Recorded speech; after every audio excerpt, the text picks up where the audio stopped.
Cleetus McFarland's ARCA Menard Series debut at Charlotte Motor Speedway was one of the season's most talked about races, but not for the reasons you'd expect.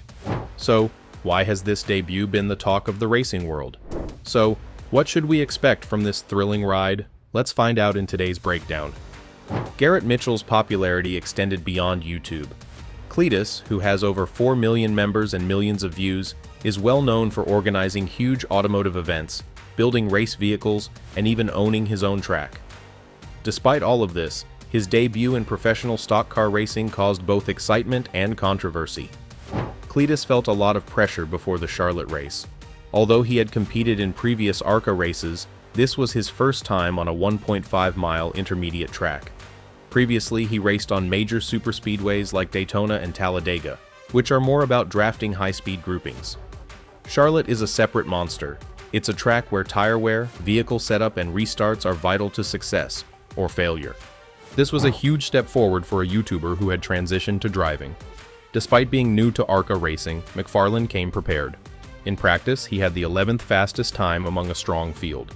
This was no little accomplishment. When qualifying was over, McFarland had secured the 11th starting position, which was ideal for someone still learning the ropes. As the race began, Cleetus held his own. He swiftly rose to the top 10 and settled into a rhythm. The car appeared to be functioning fine, and the crew was in sync. For a while, it appeared that McFarland was going to give a surprisingly good performance. However, racing has a propensity to turn quickly. Around halfway through the race, a caution flag emerged. Most teams went to the pits to get new tires. Given the importance of grip on circuits like Charlotte, McFarland and his team chose to take a chance. They stayed out on older tires, expecting to gain track position and potentially seize the lead if everything went their way. This decision propelled Cleetus to the front row. However, restarts are tricky, especially with worn tires and limited experience on intermediate circuits.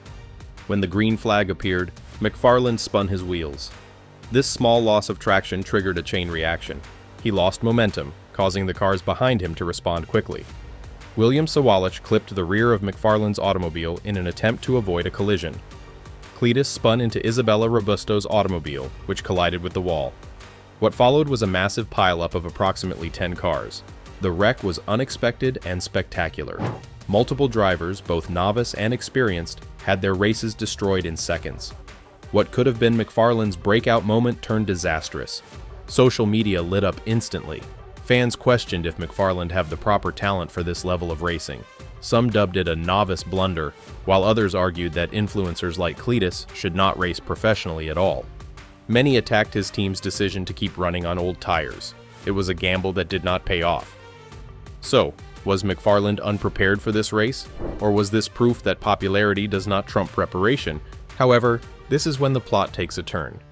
Rather of dodging responsibility or making excuses, Cleetus McFarland faced the consequences. In his post-race interviews, including one with Fox Sports 1, he accepted all responsibility. "Yeah, I want to start off by apologizing to the team that I took out. I think it was several cars and I feel terrible about that. Every time I go racing, I don't want to get taken out, and I've been sent home. It sucks. I made a complete rookie maneuver on the restart. I zigged, and then I zagged, and then he was blowing my door off, and on the zag I hit him and put him in the wall. I feel terrible about it. I know those guys worked hard to be out here, and it sucks to send them home." He also said that Charlotte was considerably more difficult than superspeedways such as Daytona and Talladega. He acknowledged the learning curve and praised his teammates and supporters. Even more impressive was how he finished the race. Despite the damage to his automobile and the emotional impact of the tragedy, McFarland refused to give up. He kept racing. He clawed his way forward lap after lap. When the checkered flag flew, he finished 10th. That may not sound like a significant feat to some, but in ARCA racing, especially after a severe collision, it is a huge recovery. This was his best ARCA finish to date. He made a mistake that caused a wreck, which he instantly admitted. He explained it on the radio as a rookie error. Inside the car, he was plainly enraged, pounding the steering wheel and slapping his helmet in frustration. That wreck gave people even more reason to debate. Critics stated that it highlighted that being a viral star does not guarantee that you are ready for high-speed racing. They feel that inviting influencers to competitive races is risky, especially if they lack years of racing experience. In their opinion, putting a YouTuber in a professional car just because he is popular can undermine the sport and endanger other drivers. However, not everyone sees things this way. McFarland supporters point out that, while he made a mistake, he also accomplished something great by placing in the top 10. That's difficult, especially on a track as fast and challenging as Charlotte. They say his ability to recover, stay calm under pressure, and finish well displays his potential. They also note that his fan base brings millions of additional viewers to the ARCA series, which has hitherto been disregarded. In actuality, McFarland's presence has already had an impact on events. His films reach millions of viewers, many of whom have never seen a professional race before. Because of him, they are now watching ARCA. Sponsors notice this kind of attention. TV broadcasters are intrigued when someone introduces a new audience, and it's hard to argue that he contributes value not only as a driver, but also as a sports marketer. However, McFarland's situation is terrible. Every step he takes is tracked. Every mistake generates a headline. And when other drivers crash, it's just a racing incident.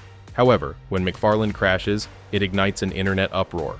He is competing not just against the other drivers on the track, but also against the public's perception.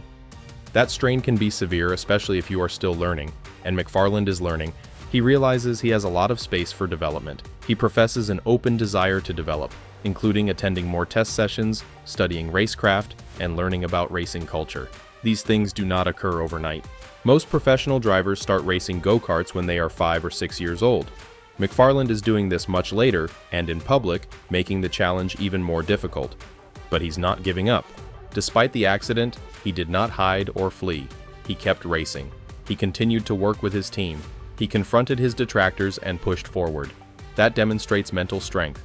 And in racing, mental fortitude is as important as speed. While the media concentrated on the crash, there was another significant occurrence in Charlotte that night. Austin Green, in only his second ARCA race, drove excellently in the number 82 car for the Pinnacle Racing Group. Green led the most laps, 52, and grabbed the checkered flag. He overcame well-known stars like as Grant Enfinger and emerging wonder LeVar Scott. Green's triumph reminded everyone that the ARCA Menards series is full of talent and surprises.